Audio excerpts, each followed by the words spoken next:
En Líderes, un reportaje exclusivo con Rosendo Fraga, historiador y uno de los analistas políticos más agudos de nuestro país. Lo que muestra la política argentina es una tendencia de acuerdo a la cual todos los que llegan se sienten que están en una etapa fundacional. ¿Cómo ve este momento en los días previos a las PASO ante una sociedad polarizada? La política argentina se encamina hacia una polarización creciente. ¿Qué cambios trajo la incorporación de Pichetto como vicepresidente en la fórmula para las elecciones? El impacto judicial en las causas de los cuadernos y una grieta que se mantiene abierta. De Pichetto está más enfocado a los factores de poder, los grupos de presión, los grupos de interés. Y lo que le aporta Pichetto a Macri es una idea de gobernabilidad. Rosendo Fraga y un análisis clave para comprender la actualidad. En Líderes, con la conducción de Cecilia Lucía Puig.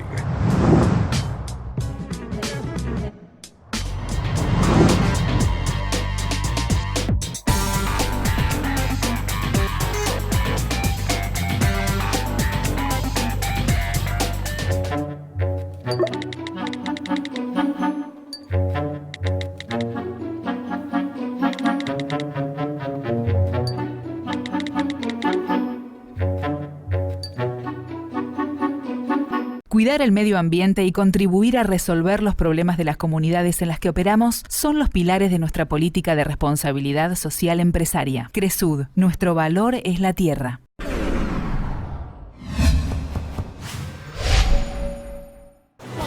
Para cada uno, crecer es algo distinto. Lo importante es tener quien te acompañe. Banco Ciudad te quiere ver crecer.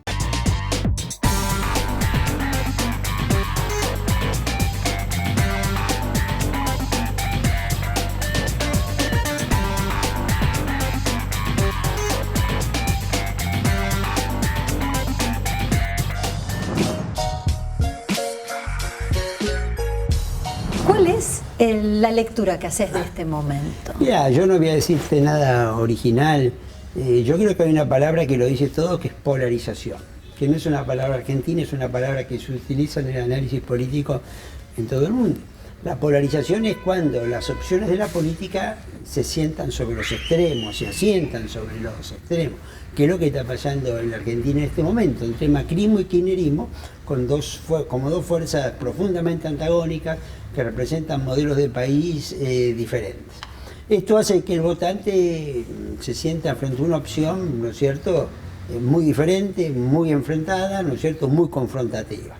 Y esto es, y donde además las dos fuerzas dominan todo el escenario de la política. Se genera una sensación de todo o nada, una sensación que la política no es entre adversarios, sino, ¿no es cierto?, entre enemigos, y me da la impresión que esa es la situación que domina hoy la política argentina.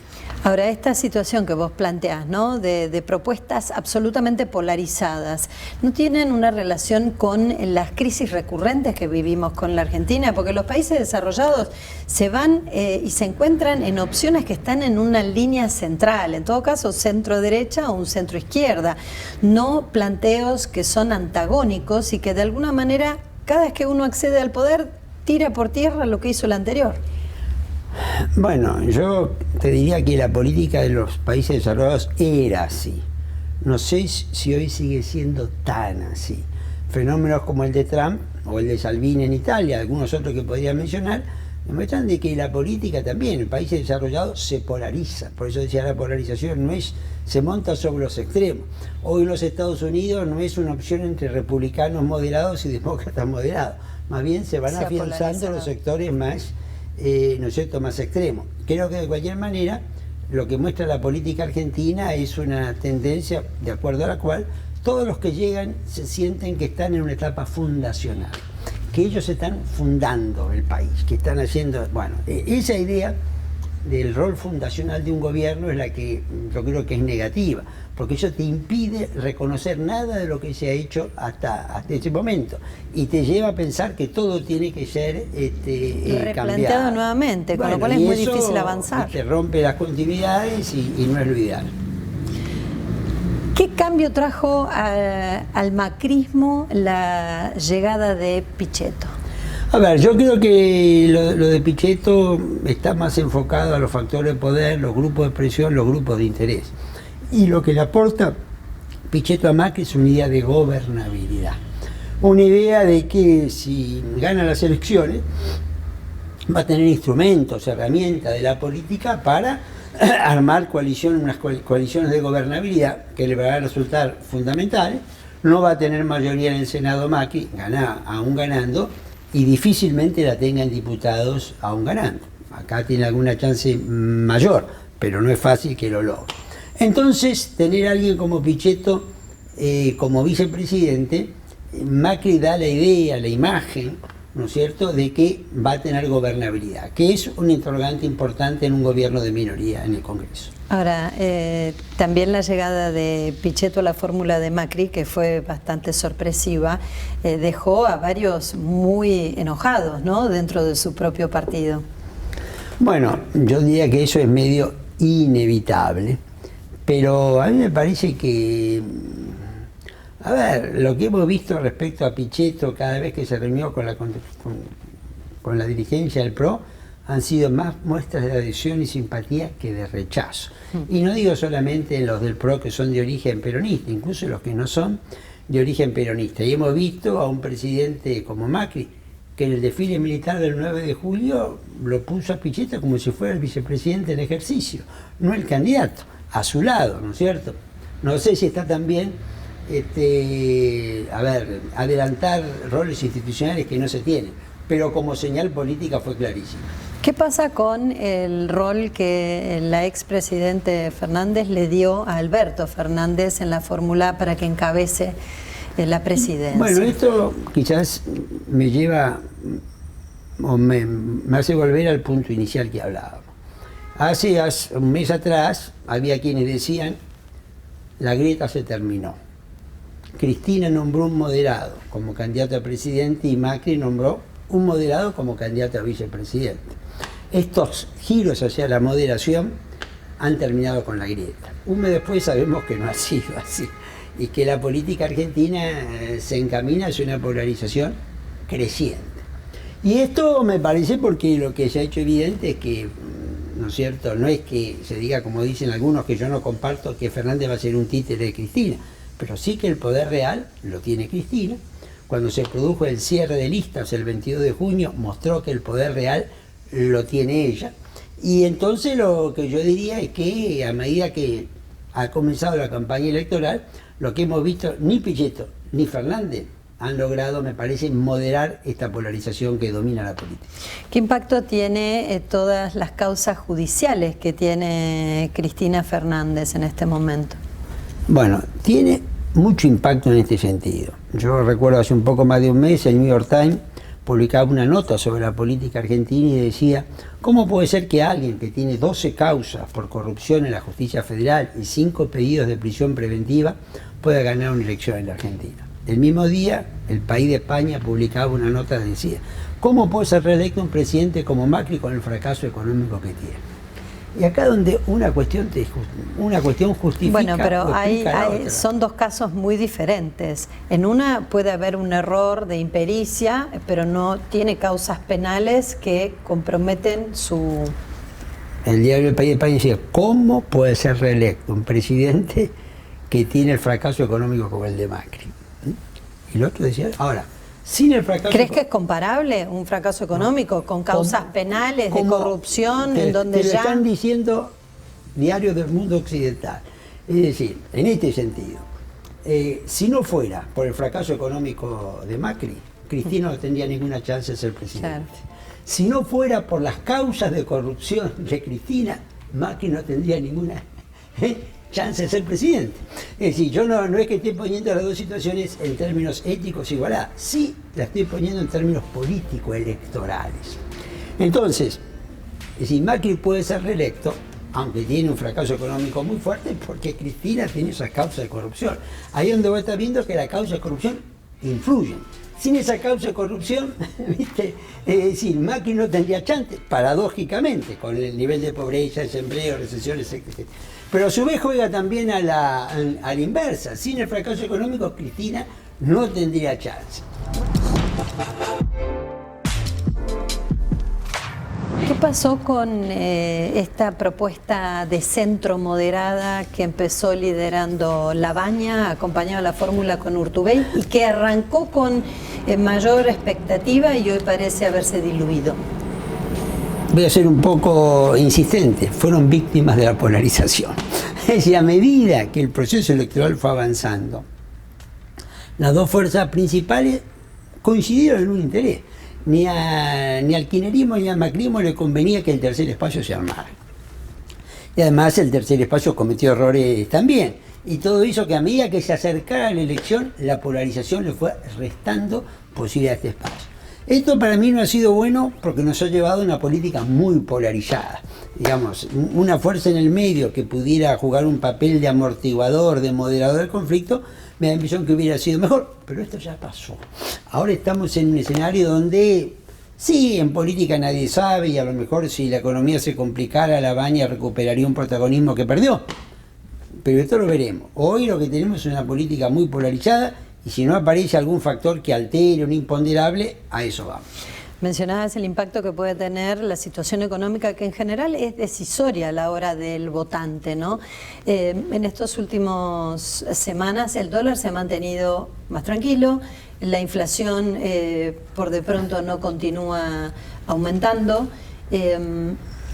¿Crees que hay posibilidades a partir de, no sé, el acuerdo de libre comercio entre Mercosur y Unión Europea, de que haya noticias que vayan contribuyendo al perfil o a la fórmula de Macri?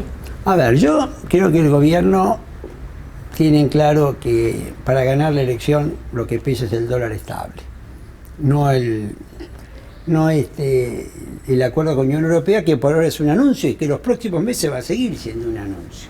Sí, porque necesita la revalidación de todos los países. Es un proceso de una década. Pero en cambio el dólar es inmediato y dólar estable implica menos inflación y menos precio de alimentos. Entonces esa es la clave y si al gobierno se lo ha visto un poco mejor en las últimas semanas, creo que ante todo es por eso. Ahora, acá la cuestión es que faltan casi 4 meses para la primera vuelta, cerca de 5 para la segunda y esto es, ¿no es cierto?, mucho tiempo. Pero no cabe duda que el dólar estable es la clave económica para que el gobierno tenga chances. ¿Qué pasa en la provincia de Buenos Aires, que tiene un rol decisivo también en las elecciones? Primero, ¿crees que se sacrifica María Eugenia Vidal por no haber habido un desdoblamiento de la elección? ¿Y qué posibilidades tiene un Kicillof enfrentándose con María Eugenia? Bueno, ante todo, para ver el tema de la provincia hay que tener presente su sistema electoral. No tiene segunda vuelta. La provincia, la elección se gana por un voto. Y esto es lo que plantea que un peronismo unido, como está en un 80-90% hoy en la provincia de Buenos Aires, implica un riesgo para Vidal. Un peronismo dividido, como tuvo 2015, como tuvo 2017, bueno, le permite, ¿no es cierto?, siendo una primera minoría importante, ganar la elección. Y este me parece que es el tema. ¿Qué evaluación haces de lo que sucedió en las elecciones en las provincias, donde el electorado pareció apoyar las gestiones anteriores? Yo diría que esto es algo que por lo general se viene dando del 2003 para acá. Ya el 2003, digamos, el segundo semestre del 2002, todavía 2 cada 3 se sentían identificados con la frase de que se vayan todos. Y el 2003 en 21 a 23 provincias ganó el que estaba gobernando. Y las 3 que ¿A qué lo atribuís? Bueno, yo lo atribuyo a que a nivel provincial y municipal hay mucha más continuidad que a nivel nacional, ¿no es cierto?, en este tema. Quizás porque la proximidad de gobierno establece una mejor relación. Ahora, claro, también el gobierno le dio más espacio a las provincias y a los gobernadores. Sí, pero esto, pues digo, esto de 2003 ya. No es que sea un fenómeno de ahora. Si vos mirás para atrás, bueno, en general hay una tendencia bastante marcada a que la misma fuerza gana las elecciones en la provincia. Yo lo que sí veo es que está bien, de 14 elecciones de gobernador que hubieron, en 12 ganó el que estaba gobernando, en 2 no fue el tema. Pero eso no es una novedad. Quizás la novedad que el oficialismo tiene que analizar es la derrota del oficialismo en las capitales de provincia. porque ese es un punto, ¿no? Si Cambiemos perdió en Santa Fe capital, perdió en Paraná, capital de Entre Ríos, perdió la capital de Córdoba, perdió la capital de La Pampa, y esto no pasaba hace décadas. Es decir, ¿por qué? Que había gobernadores peronistas era lo normal, pero había intendentes de las capitales radicales o no peronistas, y esto establecía en las provincias un cierto equilibrio de poder. Bueno, lo que estamos viendo es que Cambiemos, porque el radicalismo está ahí, ha perdido capitales de provincia, y esto es lo que el gobierno tiene que observar, porque esto es que le está mermando el voto urbano del interior, que era un voto que estaba, ¿no es cierto?, con el oficialismo. Esta es la novedad, que ganen los gobernadores es más una constante. ¿Crees que pueda surgir un cisne negro, como le dicen, como a veces sucede hacia los finales de las elecciones? Bueno, circunstancias o figuras la respuesta es que sí. Bueno, un cisne negro cercano, la puñalada de Bolsonaro en Brasil. Ese es un cisne negro, algo que está fuera de la previsión, ¿no es cierto? Después hay cosas que son probables o improbables. Que a tu criterio fue algo que favoreció en la elección. Lo ayudó. Con esto no quiero decir que Bolsonaro no hubiera ganado sin eso, pero que lo ayudó, no cabe duda. ¿Qué rol crees que le va a caber a las redes sociales, que en la elección anterior se le puso mucho foco en esta elección? Bueno, juegan un rol, pero la televisión sigue siendo un gran escenario de la política. Hay más veces que las redes sociales viralizan la televisión que la televisión las redes sociales. Claro. Y este es el punto, es decir, las redes sociales no han sustituido a los medios tradicionales, coexisten con los medios tradicionales, ¿no es cierto? Es decir, no es que una cosa ha sustituido a la otra, complementa o, ¿no es cierto?, digamos, en ese sentido. Bueno, en esto de viralizar videos, se lo vio a Kicillof, por ejemplo, saliendo de paseo a comprar naranjas en el Gran Buenos Aires, y sin embargo no parecía una figura haciendo campaña o bien dispuesta, ¿no? En un rol de alguien que quiere congraciarse, si se quiere, con la gente. Ahora, cuidado, las redes sociales tienen bastante que ver con el inicio de nuestra conversación, que es la polarización. Las redes sociales polarizan la política. El lenguaje de las redes sociales, franco, directo, agresivo. No sé, y además las redes sociales trabajan sobre los extremos.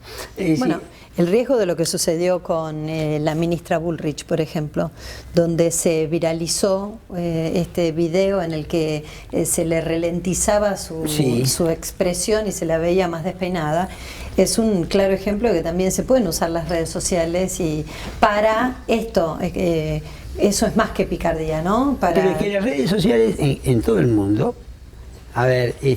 afianzan, profundizan las simpatías o convicciones, más que definen al indeciso, ¿no es cierto? Porque por eso ese lenguaje más agresivo refuerza posiciones primero, después podrá o no, ¿no es cierto?, arrastrar. Entonces, lo que estamos viendo es que la difusión de las redes sociales como medio de comunicación alternativo en el mundo en los últimos años es un fenómeno que ha ido de la mano con la polarización, que como dijimos, no es un fenómeno, ¿qué es causa o efecto? Puramente argentino. No, yo creo que hay una interacción. Uno va aumentando el otro. Evidentemente ese efecto de polarización está alargado, subyacente, y las redes sociales le dio la oportunidad de manifestarse.